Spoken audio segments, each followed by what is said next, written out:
So what's up, guys? Just wrapped up an interview with Sven from Aborted, and I have a returning guest, my good buddy Jason from Ingested. How you doing today, buddy? I'm doing good, man. How are you? Doing fantastic. You were like the first interview for 2020, literally on January 1st. I know we did Yeah. over Zoom, and now we get to do it face to face. Hell yeah, part 2. Yeah. So I know you're currently on this awesome tour right now, Lorna Shore, Aborted. We got an Oh, nice. guest interrupting. Nice. Shit Yo. that happens here. Anyway, so you're on this awesome tour right now with it's Lorna Shore, Aborted, you guys, Angel Maker, and of Sulfur. So how's the tour been? The most typical interview question ever, I always say. Well, I mean, like, the entire tour is sold out. Yeah. Every single show is sold out, Yeah. which is insane. And every show's been absolute carnage. Like, the crowds have been fucking nuts. And each show's been getting better as well. Like, so every show has been getting more and more crazy. Like, and yeah, I just can't wait for tonight's show. Yeah, it's gonna be awesome, and it's crazy, especially with like like death metal bands and deathcore bands, like a sold out tour. It's really insane how insane it's insane. I love it. Yeah, this never happens. Yeah. This never happens. This is like truly a special tour and a special moment. So if you've got your tickets for any of these shows, you're in for a fucking treat. And if you haven't got your tickets, you fucked up. Yeah, good knowledge. And I know you're also going to also complete the Masquerade trifecta by playing all 3 stages. Yeah, because yeah. you're playing Heaven, Hell, and Purgatory. Yeah, Sorry. that's it. The So, Holy yeah. Trinity. We've done it. Yeah, well, technically you've already played Heaven already at the old Masquerade. Yeah, on especially Summer Slaughter, yeah. 2016, the very first time I actually saw you guys. I was there. So basically, you also have your new album, which comes out in November, called From Hollow Words. Ashes Lie Still, it's called. Ashes Lay Still. So Yeah. how was the whole writing and recording process of that? How that all came to be and that good stuff? Well, we wrote it through the pandemic, because obviously, like, being in lockdown for like a year and a half, 2 years, like, that kind of stopped everything, really. Like, that stopped us from touring, which is how we make a living. So, you know, it was a pretty rough time. But rather than like sit around and mope about and get sad about it, we decided to put our heads down and get writing. So we wrote a shitload of material, probably the best material we've ever wrote. We put a fucking album together, and now we're releasing our debut album on Metal Blade Records, which is fucking well exciting. Yeah, excited for you guys to be on Metal Blade. How did they ended up finding you guys? Well, we'd come to the end of our contract with our old record label, Unique Leader, and Metal Blade got in contact with us. He said, like, "Oh, heard you're free agents. Do you wanna open dialogue?" And we were like, "Fuck yeah!" So yeah, now we're on Metal Blade Records, and I couldn't be happier. Like, it's a label that we've always wanted to be on since the start of this band. Like, we've always thought that Metal Blade Records would be like a perfect fit label-wise for us. Yeah, And thank you, Brian Slagle. Yes, thank you, Brian Slagle. Thank you, Brian. Thank you, Stephanie. The whole team at Metal Blade, they're all absolutely amazing. They've been so welcoming to us. They've made us feel at home straight away. And yeah, I think it's the beginning of a very beautiful relationship. Yeah, and I know you released the first singles being the title track Tides of Glass Shadows in Time. Is that like a good representation of what the new album will sound like, or is that just like scratching the surface? That's just scratching the surface. Like, all the songs on it are different. There's a bit of everything in there. Everything. If you're an old Ingested fan, if you're a long-time Ingested fan and you've been with us for like a lot of albums, there is everything that you love about Ingested on this album, but turned up to the max. And then we've added like new flavors, new elements, new sounds, stuff that we've never done before. But it all works, and it just makes for such a complete Ingested record. And I'm just excited. And if you're a new fan, if you've never heard of us before and it's your first time hearing us on this tour, then get ready for one of the best modern death metal albums you have ever heard, because you're gonna fucking love it. Hell yeah. Yeah, and would you consider this album just like a follow-up to Where Only Gods May Tread, or do you think this record kind of stands out in the Ingested catalog? This record stands alone. This record is the most personal record we've ever written. Like, there's a lot of emotion and a lot of realness in this album. Like, the three of us like have been through quite a lot, like over the past couple of years as a band and personally as individuals, and we've put a lot of those experiences, a lot of them negative, but some of them positive, into this album. So there's a lot of feeling in it. This is an album that you don't just listen to, you feel it.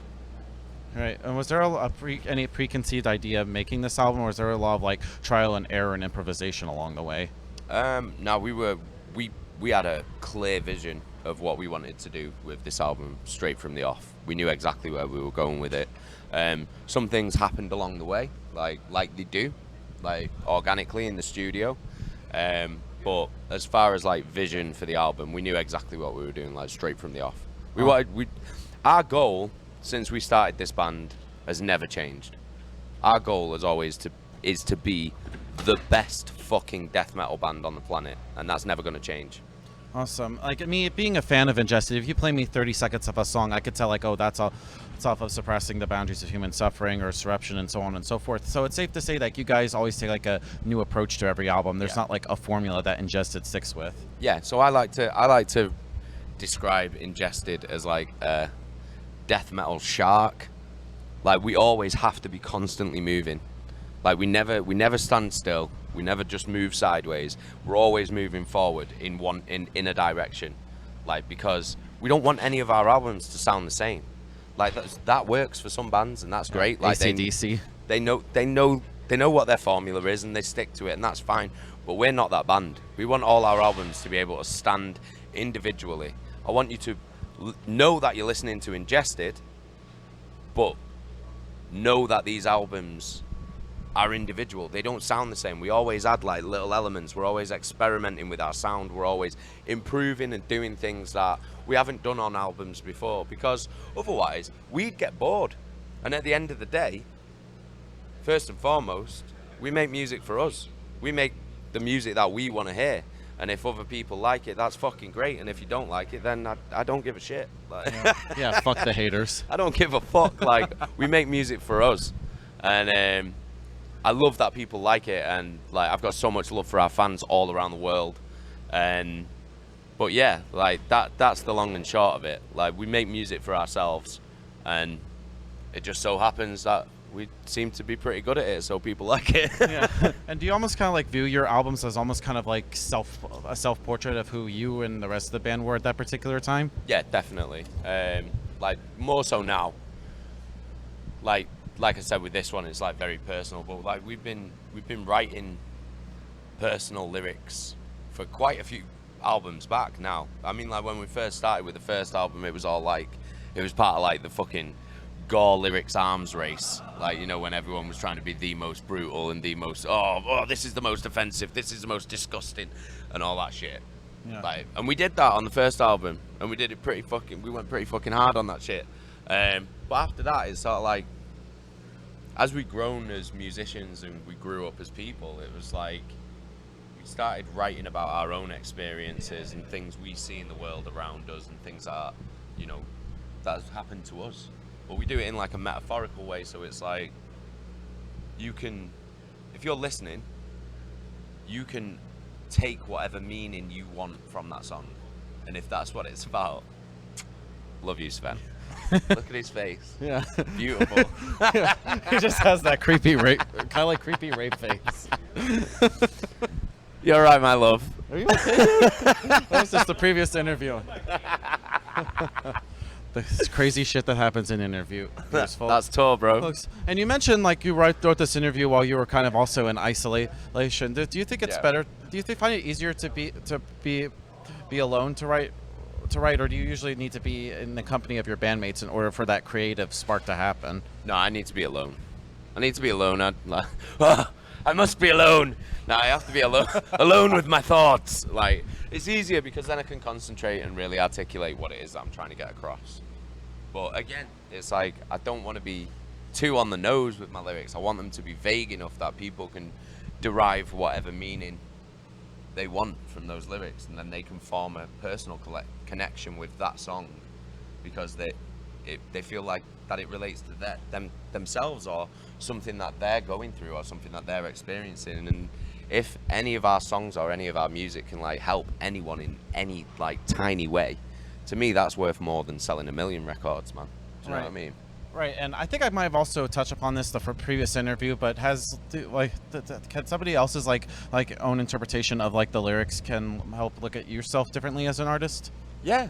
Sometimes like people will come up to me and say, "Oh, is this song about?" Well, they'll ask me what the song's about, and I always say, "What do you think it's about?"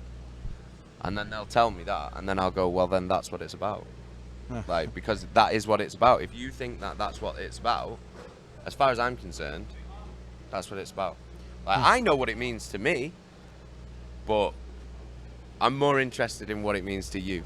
Yeah. Do you know what I mean? Yeah, hell yeah. I totally agree with you on that, man. And so before we go, just want to thank you for an awesome interview, buddy. worries, There's big just love. anything else with Ingested you'd like to promote in terms of like the new music and tours and stuff? So at the moment we're out on tour on the Pain Remains tour with Lorna Shore, Aborted, Angel Maker and Off Sulfur.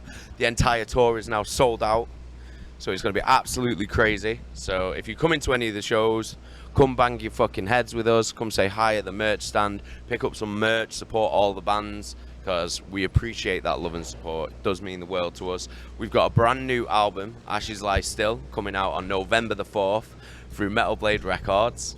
So, yeah, Ricky. Yeah. It's Ricky Hoover there. Yeah, interviewed him a couple months ago. So we got the new record, Ashes Lie Still, November the 4th, Metal Blade Records. It's our Metal Blade Records debut. But if you want to pick up the album early and you want to hear it before it's released, we've got it available now on our merch stall on this tour. We've got it on CD and vinyl, so pick that shit up. Or try not to kill anybody trying to get to it. I probably might, so I'll probably won't. No, we'll say it. We'll keep one aside for you, Richard. Awesome. Other than that, he cares about me. Other than that, we got some Christmas shows in December called Seasons Beatings. That's in Manchester and London in the UK. And then we have Christmas off with our families, obviously.